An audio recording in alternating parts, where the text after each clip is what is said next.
You're listening to Insights with Philip Wilson, where the discussion focuses on how to maximize Social Security benefits. Considering there are 567 ways to file and 3,000 rules for filing, it's no wonder that 90% of those who file for Social Security do not receive their maximum benefits. Listen in as Philip Wilson, who is certified in Social Security claiming strategies, outlines what you need to know to get the most from your Social Security benefits. Welcome to the show. Today I want to talk about the most important financial decision that you will make in your lifetime. It's also a decision that 90% of the population does not make correctly. 90%. 9 out of 10 people listening to this program right now have not or will not make the correct decision. And there's several reasons for that. The biggest reason is that people are not informed. There's a tremendous amount of complexity involved in the decision. There's a tremendous amount of information that you need to make the correct one. This is the biggest reason why I'm doing this radio show. It's the biggest reason why I teach seminars. Every week you can find me around town teaching on this subject. I spend an awful lot of time at different venues, churches, public venues, all kinds of civic centers, libraries. A lot of time every week, a lot of time out at night, a lot of time away from my family. And I do all that because it's very, very important to me to inform the public. I want to change people's information on this particular decision. The mistake is also made because there's very little resources involved in the decision. The resources that are out there that are available to help are not really resources. People think they are. People think they're getting help that they need, but they're really not. And probably the biggest reason that people make the mistake is because they're just not aware. It's not just information, but they just don't know that they need the information. They're not informed of the decision because they don't know that they need to be informed of the decision. So what is it? What I want to talk to you about today is the decision of when and how you file for your Social Security benefits. The decision of when and how you file for your Social Security benefits is the most important financial decision that you will make in your lifetime. Studies have shown that over 90% of people filing for Social Security do not receive their maximum benefit. 90%. 9 out of 10 people in this country go their entire life paying into the system, having money taken from their paycheck, whether they want to or not. They get to retirement, they file for their benefits, and they do not receive their maximum benefit. Today, over the next several weeks, I want to talk to you about this. My goal is to inform you, to help you file for your benefits so that you receive your maximum amount. And the first thing that I want to talk about is why this decision is so important. This is an important financial decision, but it's probably not something that you really thought about. We hear a lot of things in our life, start saving early. You hear a lot of people like Dave Ramsey talk about saving a little bit over a long period of time, how important that is, living within your means, living on a budget, staying out of debt, not using debt to finance your lifestyle. But why is this one so important? Why do I think this is the most important financial decision that you will make? And let me just explain for a little bit and set this up. I'm always amused with the commercials on TV. There's an awful lot of banks and Wall Street firms that are out there competing for your money. Everybody wants to help the baby boomers with their retirement. And I'm always amused by these commercials because all of them emphasize the same thing. What is your number? How much money do you need for retirement? What is your number? What do you need to continue your lifestyle? And when I help people with retirement, that is actually not what I emphasize. The size of their portfolio is important, but what I emphasize are income streams for life. Income streams for life, streams of income that you cannot outlive. As long as you have a pulse, they're there. So whether you live to be 85 or 105, they're still there. And the importance of that is pretty obvious. We're living longer. We're the first generation in history that will spend more years in retirement than working. That's never happened. People are not prepared for the long life in retirement. People do not have enough savings for retirement, and they're not going to have enough savings for retirement. That's why I believe these income streams for life are so important, because we all need sources of income that we cannot outlive. I meet with a lot of people every week. I meet with very few people that are really prepared for a long life. A lot of people who have saved money, who do have resources, they're still not prepared if something goes wrong. They'll be fine in retirement if everything goes well, but they're not going to be fine if somebody gets sick, if somebody dies. They're just not prepared for that. Social Security is the largest income stream that most of us have in our life. Some of us might have pensions, very few of us do. Most everyone else has Social Security, and that's it. It is the largest income stream in life. We have no idea how long we're going to live in retirement. We need streams of income because we will outlive our assets. It's very likely if we live a long life, we're going to run out of money. So the decision of when and how to file for Social Security is the most important financial decision that you will make in your lifetime. It's also a decision, as I mentioned before, that 90% of the population does not do correctly. 90% of people file for their Social Security and do not receive their maximum amount. How in the world can that be? It's very sad to me. Most of the time it's because people are not aware. They just don't know what they don't know. Are you aware that there are over 3,000 Social Security filing rules? Are you aware that there's over 500 different ways to file for Social Security? Most people think there's one way to file for Social Security, and that one decision, and that is what age do you need to be when you file. There's over 500 different ways to file. Most people are not aware that the Social Security office does not give advice. I mentioned before that one of the problems was that there's not very many resources out there. The resources that are out there are not really resources. I was specifically talking about the Social Security Administration. I've actually had very good experience with the Social Security Administration. I think of all the government entities, they're probably the best. I think their customer service is probably better than most everyone else. Most of the people that I come in contact with them, they're very conscientious, they're very caring, they really want to do a good job for the public, but they are overwhelmed, and they are prevented from giving you planning advice. So probably the biggest reason why people make mistakes here is that they go into the office thinking that they're going to be getting that planning advice. That's not their job. Their job is to file your paperwork. Their job is not to help you do retirement planning, any more so than you go to the IRS to file your taxes. Most people recognize if you need help with your taxes, you go to an accountant or you learn the rules. But most people don't feel that way or believe that way when it comes to Social Security benefits. Most people go into the Social Security office not armed with the information that they need to make that decision. The other reason why so many mistakes are made in this area is because advisors are not trained. This is a unique area of training that you're not going to find very many financial advisors have knowledge of. As a financial advisor, we go through a lot of training. We go through a lot of continuing education over the years. There's an awful lot of information that we learn through those classes, through those courses. It's a lot of time. Anybody who's in that business for any period of time generally will spend a good bit of their time learning the things that they need to learn to help their clients. However, in all the training and the things that I've gone through the years, Social Security has nothing to do with any of it. In fact, very early on in my career, I knew very little about Social Security. My father retired about 25 years ago, and I wish I had known the rules at that time because I didn't. I actually was not aware that there were so many different ways to file. I was not aware of the rules. I was not aware of the mistakes that people make. I wish that I could have helped my father make different decisions. But just like other advisors, I was not aware, I was not informed, I was not educated. And you will find that with most advisors today, that they just have very little training. In my situation, I still don't have a lot of training. It's all self-taught. It's nothing more than getting on Amazon and finding all the books that I could find and learning them and reading them and learning them. I'm self-taught. This is not something that I ever took in a class. It's just something that I have to learn through the years. But today, my goal again is to help you maximize your income through filing for Social Security. Make sure that you don't leave money on the table.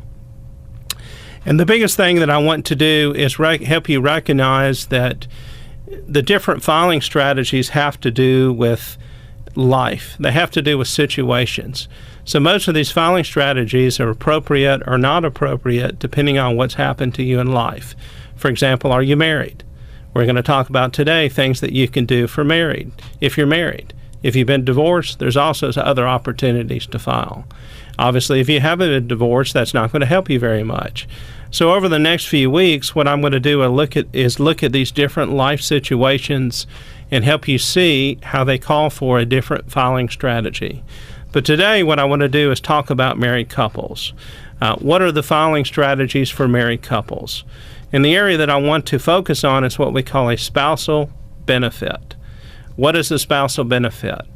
A spousal benefit is a benefit that's available to married couples who have been married for 1 year or more.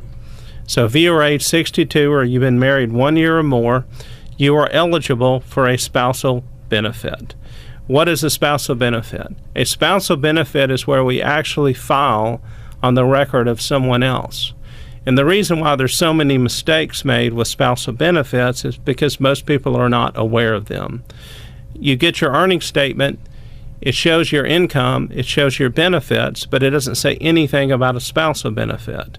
A spousal benefit is based on the income of another person. That's why it's so difficult for so many people, because they just don't even know about it. But let's just stop there for a second and go to break, and we'll come back and talk about it more.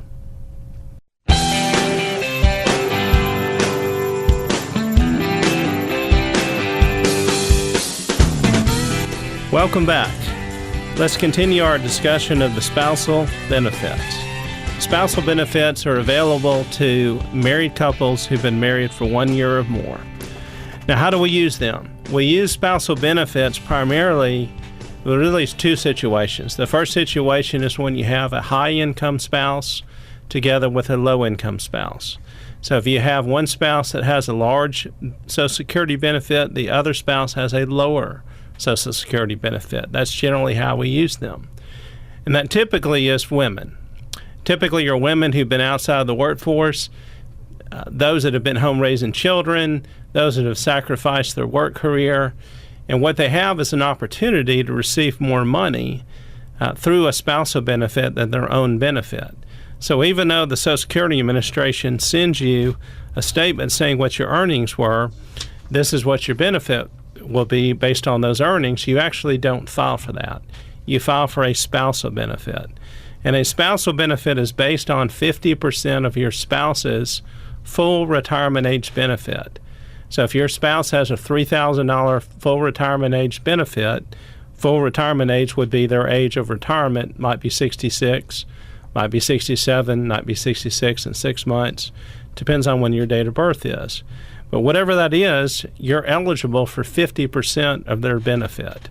So for a lot of women, 50% is greater than their own benefit. So even though they receive this benefit statement, they actually don't file for that. They actually never file for their earnings. They actually file for 50% of their spouse's earnings because it's more, because it's higher. And that's really what a spousal benefit is. So really there's three requirements. You have to be 62, like you do with any Social Security benefit. You have to have been married for 1 year or more in marriage. And you can collect 50% of your spouse's full retirement age benefit. Now, how do you figure this out? It's actually pretty simple. The way that you figure out whether or not this is an advantage for you, whether you can figure out how you can figure out whether or not you can receive more money is really very simple. All you really need to do is to pull earning statements on yourself and your spouse. You can do that by going to the Social Security's website, which is ssa.gov. And under ssa.gov on the main page, there's something called My Social Security. You can click on that. That's where you obtain your own earnings report, your earnings and benefit report. My Social Security, well, you just click on it. It's pretty easy. There are some Social Security questions that you have to answer. Sometimes the folks have a hard time answering them. I don't really know where they get these questions. Every now and then people cannot answer them and they have to call the 800 number. But for most people, it's really pretty simple. It really only takes about 2 minutes to get your earnings statement.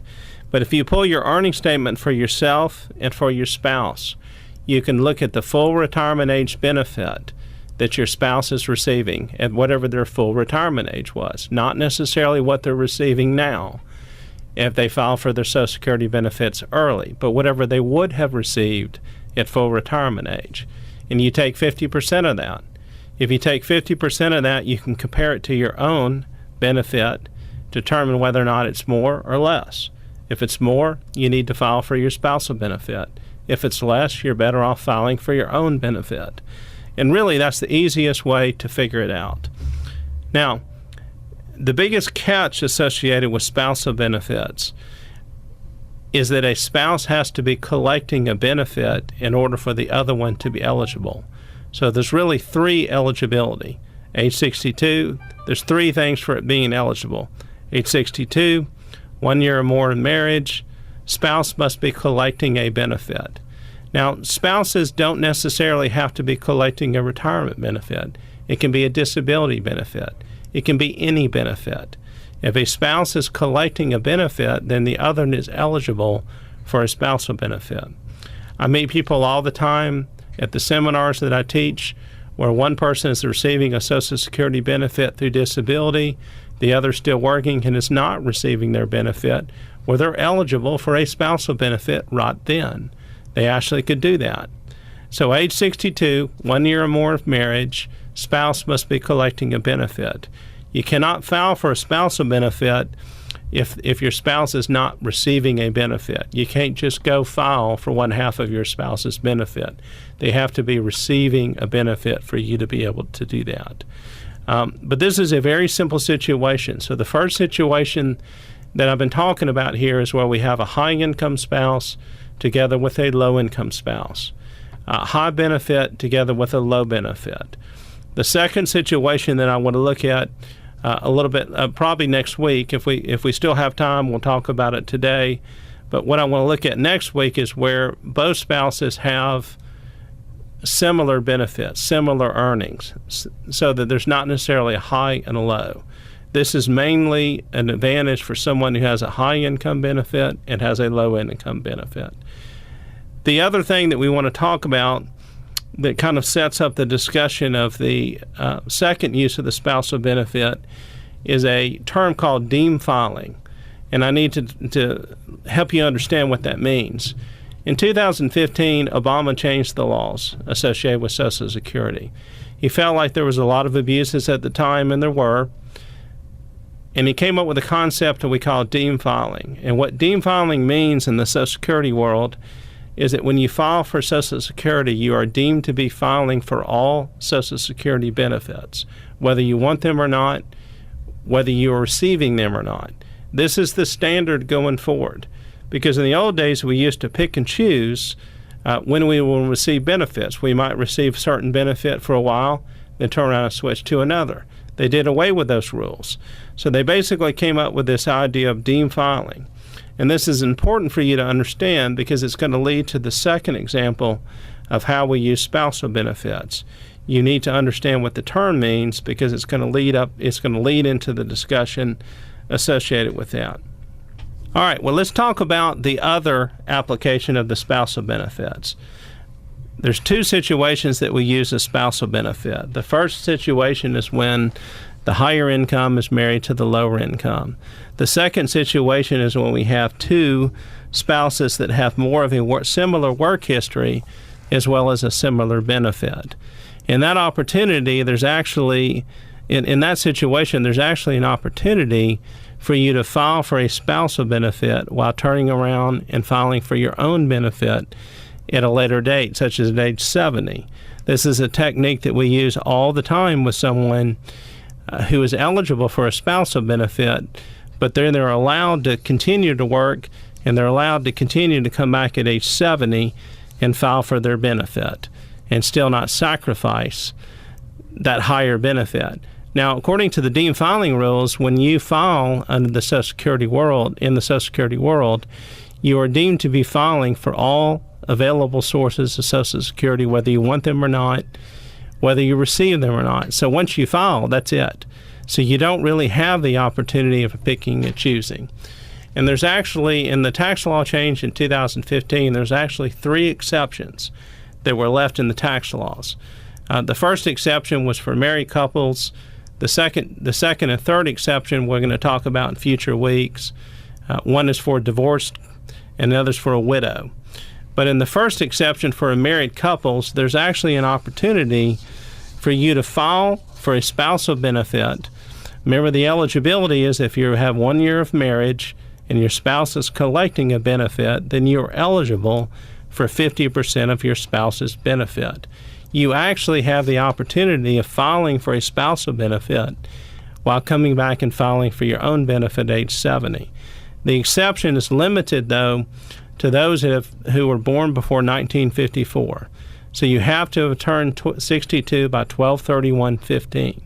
So if you qualify for a spousal benefit, the 1 year or more of marriage, age 62 or older, and then the third requirement, if you were born before 1954 and you've turned 62 by 12/31/15, you have the option of collecting a spousal benefit while preserving your own benefit until age 70. And the way that you do this is through what we call a restricted application. And a restricted application is a very specific way that we file with the Social Security Administration that restricts your benefits. Because again, according to the deemed filing rules, when you file, that's it. There's no real way to restrict your benefits. But this is the exception. So you can go to the website for the Social Security Administration. You can Google on their website restricted application, and some information will come up about this. But it's a very specific way that you file for spousal benefits only. And you can do that and again come back at age 70. So if you were born before 1954, when you file, you don't take your own benefit. You actually, even though you're eligible for that, you file a restricted application, which allows you to receive a spousal benefit at that time, then come back, collect that for several years, then come back at age 70 and switch to your own benefit. So you actually would file twice. This is an important strategy for married couples because, again, a lot of times I meet people where one person is working, one person is collecting benefits. So the person that's still working could still collect that spousal benefit while preserving their own benefit for age 70. But let's wrap up there. That'll lead into a discussion for next week that we can pick up from there and review the strategy. You've been listening to Insights with Philip Wilson, an Alabama registered investment advisor. Learn more by visiting his website at ssmistakes.com or by calling 205-868-9297.